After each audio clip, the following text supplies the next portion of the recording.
Hey, what is going on, guys? It is me, Ray, here, and today we'll be having a change of pace from Kingdom Hearts and Voltron to look at Steven Universe, considering the fact that Diamond Days is in full force, and there's really been enough of stuff for me to make an entire video just about the content that we've received so far. And not specifically within the episode, but just something that I've noticed overall watching the series, and I bet some of you guys have noticed as well. And that's the correlations and similarities between the diamonds and the crystal gems. And so I just kind of want to talk about those and the effects they could have on that overall dynamic of the two groups. First of all, it's pretty obvious that a lot of our fan favorite characters correlate to the diamonds pretty perfectly if you look at it. First, Amethyst definitely relates to Yellow, especially in their way that they handled their grief about Rose/Pink.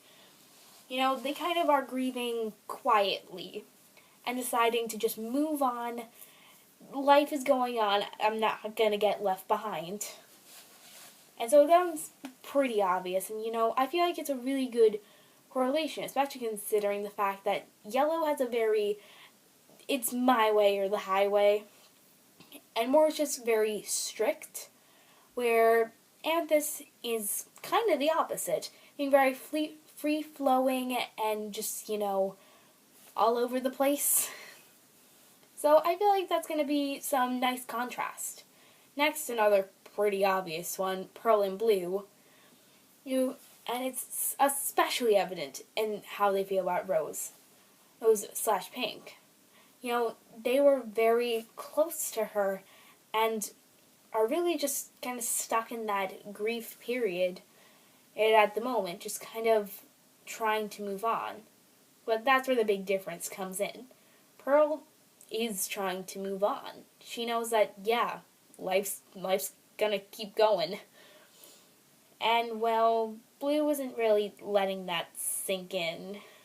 She's just trying to hold on to everything Pink ever left behind. And, in some ways it's just not working for her. Next is just to point out the obvious.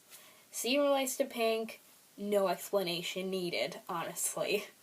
And last is the one that I think is the most interesting, and that's Garnet clearly correlates to White.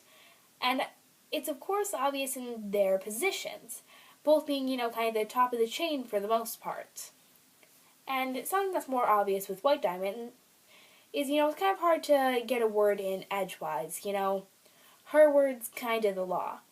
And you can kind of see that with Garnet, just not nearly as blatant. And for Garnet, people just kind of follow what she's doing. Like, they know, yeah, she's the one with the future vision. I'll trust her on this one. And, sometimes we've seen Steven try to argue with her before, and it does not work out for him all that often. So next I want to talk about kind of the group dynamic of all of them and how it really works out. So quickly, something that kind of came as a shocker for a lot of people is Pink was kind of like a child to all of them, and Blue and Yellow were really more like her parents. And I honestly really love that dynamic. It just adds a whole other layer. Initially, a lot of people thought that they were all kind of like sisters. And frankly, I'd be okay with that too. But what we have right now, I like it. There's nothing bad about it. And I can assume from what we've seen and just, the way the pattern is following, that White is kind of like a grandma figure. If you see about how she talks to Steven in her appearance, she's very much like, "Oh, my darling, oh, it's lovely to see you." And I feel like I see that in the way that a lot of grandparents talk to their grandchildren. They're like, "Oh, you're like a little sweetie pie." Although in her case, it's kind of more creepy than sweet, but I digress. And so this is kind of where the Crystal Gems dynamic does differentiate. In the case where Amethyst, who does correlate to Yellow, really functions in more of a sister role to Steven, or at least that's the vibe that I've been picking up. And I feel like Pearl and Garnet feel a bit more like, especially Pearl on this one, feel a bit more like parental figures, Morgana could definitely fit more into that, like, chill grandma category, if I'm being honest. And of course, Steven is a child to all of them. Once again, pointing out the obvious right here. It's what I'm great at. And I feel... Now, on to how have the characters realized these correlations? Because us as the audience with, like, kind of less painted views about the diamonds. I mean, heck, the first time we saw Yellow Diamond, we turned her into a meme. We don't really hate them all that much. So I think the first time that Steven really noticed these connections was potentially in the song What's the Use of Feeling Blue. Seeing that the diamonds don't just care for themselves, but they cared so deeply about Pink. And Steven is just right there, just watching it all unfold. So I can only assume that Steven would pick up how this just reminds him about something. As I'd like to quote the song, I mean, something just seems a little bit familiar.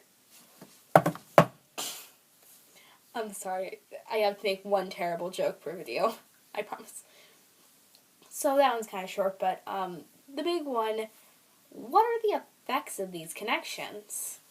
And I have to say one was basically handed to us, and that Steven wants to use his experience bringing together crystal gems, and my camera is slipping, that's in fact a bad thing. Steven wants to use those connections to really bring the diamonds together, as he sees that they've obviously just kind of fallen apart.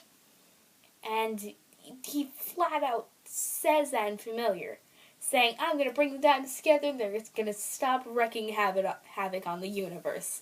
Fun times around the corner. But outside of Steven, I think that those connections will really help the diamonds connect with the crystal gems. Because it's obvious at this point, if it weren't for Steven, the crystal gems would basically be halfway across the universe at this point, trying to get as far away from the diamonds. But I mean, obviously they can't really do that. Yeah. And I feel like it'll help the two groups bond, because that's really what Steven wants. And I think it'd be nice. Because if they really want to redeem the diamonds, they need to redeem them in the eyes of the characters, or else it's just not believable. And I think in this case, it's really gonna work out. I know this discussion has been a little bit scatterbrained, but I mean, such is my life. But there's not much more I can say on the topic. I really hope you enjoyed, and I'll try to put out some more full reviews on the episodes in Diamond Days, as well as a review on Voltron Season 8. Oh boy. But besides that, it's been nice talking to y'all, even though none of you guys can really respond. Yeah. But yeah, before I make anything worse, just bye. Have a nice day. See ya.